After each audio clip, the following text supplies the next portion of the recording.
खबरें अब विस्तार से। कल दिल्ली में दोपहर बाद गतिविधियां इतनी तेज हुई कि रात होते होते बहुत कुछ साफ हो गया।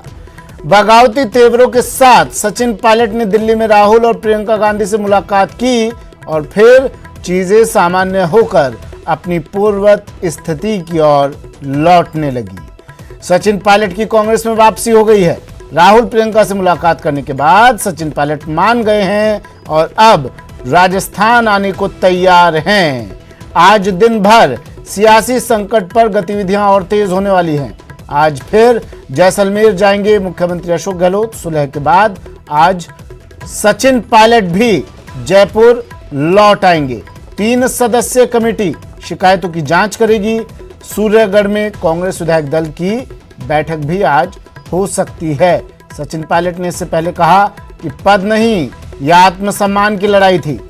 पायलट ने यह बात कही, कहा जो वादे सत्ता में करके आए थे उसे पूरा जरूर करेंगे। बीएसपी विधायकों के कांग्रेस में विलय पर हाईकोर्ट और सुप्रीम कोर्ट में सुनवाई।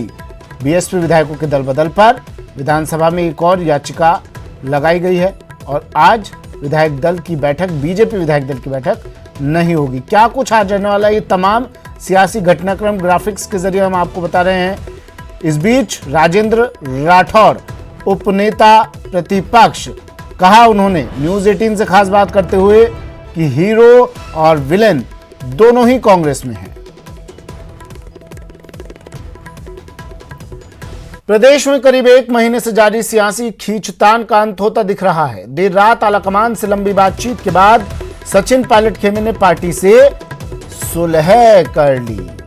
कांग्रेस ने पायलट को आश्वासन दिया है कि उनकी सारी शिकायतों पर गौर किया जाएगा और सम्मानजनक तरीके से उनकी घर वापसी कराई जाएगी। पार्टी ने पायलट गुट की शिकायतें सुनने के लिए 3 सदस्यीय कमेटी का गठन किया है। इस कमेटी में प्रियंका गांधी वाड्रा, वरिष्ठ नेता अहमद पटेल और केसी वेणुगोपाल को रखा गया है।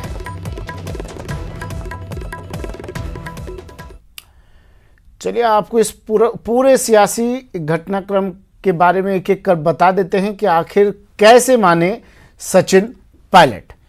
करीब 1 महीने के बाद कांग्रेस पर जो संकट के बादल आए हुए थे वो छट गए हैं, संकट टल गया है। देर रात हाईकमान से मुलाकात के बाद रूठे हुए सचिन पायलट मान गए हैं। कोप भवन से निकल आए हैं सचिन पायलट। पायलट की शिकायत की अब जांच की जाएगी। 3 सदस्यीय कमेटी ये जांच करेगी। प्रियंका गांधी, केसी वेणुगोपाल, अहमद पटेल इस कमेटी में शामिल होंगे। पायलट ने मुलाकात के दौरान प्रतिबद्धता जताई है, ये बात वेणुगोपाल ने कही, केसी वेणुगोपाल ने। सचिन पायलट ने कहा कि ये पद नहीं, आत्मसम्मान की लड़ाई थी और इसलिए 1 महीने से वो होटल में थे, मीडिया के सामने नहीं आ रहे थे। सोमवार को राहुल गांधी और प्रियंका गांधी से सचिन पायलट ने मुलाकात की। राहुल प्रियंका ने घटना की रिपोर्ट सोनिया गांधी को सौंपी। सोनिया गांधी ने मुख्यमंत्री अशोक गहलोत से बातचीत की।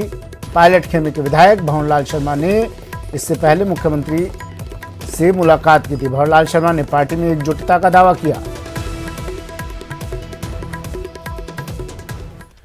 सचिन पायलट ने राहुल गांधी और प्रियंका गांधी से मुलाकात के बाद कांग्रेस वॉर रूम में जिन 10 बड़ी बातों को रखा, आइए उन पर भी एक नजर डाल लेते हैं। कहा उन्होंने, मैंने तमाम मुद्दों को पार्टी आलाकमान के सामने रखा। कांग्रेस अध्यक्ष और राहुल गांधी ने विस्तार से चर्चा की। इन तमाम मुद्दों पर मुझसे विस्तार से बातचीत की। 3 सदस्यीय कमेटी तमाम मुद्दों का अब समाधान करेगी। विधायकों की बातों को भी आलाकमान के सामने रख दिया है। जिन्होंने मेहनत की उनकी सरकार में भागीदारी सुनिश्चित हो। सचिन पायलट ने कहा कि लड़ाई पद के लिए नहीं, आत्मसम्मान के लिए थी। पार्टी पद देती है तो पार्टी पद ले भी सकती है और फिलहाल ये बात कहनी जरूरी भी थी। सचिन पायलट ने कहा, हम लोगों ने मिलकर मेहनत से सरकार बनाई। राजनीति में संयम रखना जरूरी होता है। जो वादे करके सत्ता में आए थे वो पूरा करेंगे।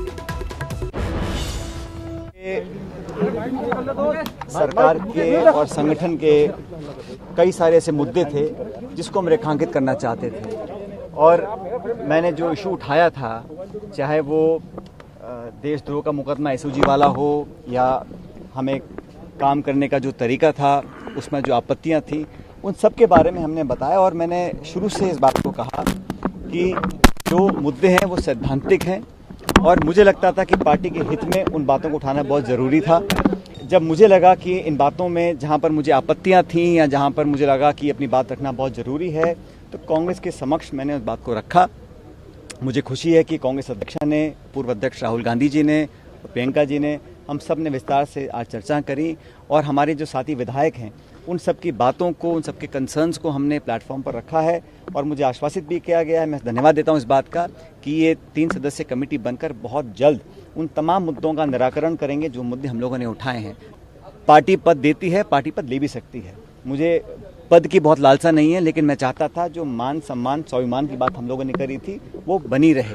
राजनीति में आज 18-20 साल से मैंने जो योगदान दिया है व्यक्तिगत रूप से पार्टी के प्रति, पार्टी भी इस बात को जानती है और हमने हमेशा कोशिश करी है कि जिन लोगों ने मेहनत कर कर इस सरकार का निर्माण किया है उन लोगों की हिस्सेदारी, भागीदारी सुनिश्चित की जाए। मुझे खुशी है कि कांग्रेस अध्यक्षा जी ने आज जो कमेटी का गठन किया है और ये बात भी जैसे वेणुगोपाल जी ने कहा कि समयबद्ध तरीके से इन सब बातों को सुनकर इसका अच्छा निराकरण किया जाएगा। मैं समझता हूँ ये एक स्वागत योग्य कदम है। जब हम चुनाव जीत कर आए थे उस समय हमने कांग्रेस अध्यक्ष को ये निर्णय दिया था देने के लिए कि कांग्रेस का मुख्यमंत्री कौन बनेगा। उस समय अशोक गहलोत जी को मुख्यमंत्री बनाया गया और मुझे उप मुख्यमंत्री बनने की जिम्मेदारी दी गई थी और हमने लगातार काम किया और मुझे लगा कि इन 1.5 साल में जो मेरा अनुभव रहा वो मैं कांग्रेस तक, कांग्रेस का आलाकमान तक लेकर जाऊं और मैंने सारी बातें कही हैं। वो आज मैं इस प्रेस या मीडिया के माध्यम से बोलना नहीं चाहता हूं, लेकिन वो सारी बातें मैंने बताई हैं। मैंने कभी भी, सुन लीजिए, हमने कभी भी इस प्रकार की भावना या भाषा या आचरण का उपयोग नहीं किया जो हमारे योग्य नहीं है और मैं आज भी इस बात पर कायम हूँ कि हम लोगों ने हमेशा एक दूसरे का सम्मान भी किया है, लेकिन पार्टी और सरकार के जो हित में था उसको हमने रखा है। और जितना भी लोग कुछ भी कहें, ये बात सच है कि हम लोग कांग्रेस पार्टी के न सिर्फ सिंबल पर जीत कर आए, लेकिन कांग्रेस पार्टी का काम कर कर हम सत्ता में आए थे और आज हमारी जवाबदेही बनती है कि हम कैसे उन वादों को पूरा करें। हम लोगों ने अपनी बात रखी, सभी विधायकों ने रखी, हम सब मिलकर यहाँ पर आए थे। मैं धन्यवाद देना चाहता हूँ सभी विधायकों का कि इन्होंने बड़े एक खुले माहौल में बेबाकी से अपनी बात को रखा, उसका संज्ञान भी पार्टी ने लिया है। और मैं धन्यवाद देना चाहता हूँ प्रियंका जी का, जिन्होंने समय निकाल कर आज हम सबसे बात करी, अलग अलग सब बातों को सुना और मुझे लगता है कि बहुत जल्द समस्या का समाधान। दिल्ली में सुलह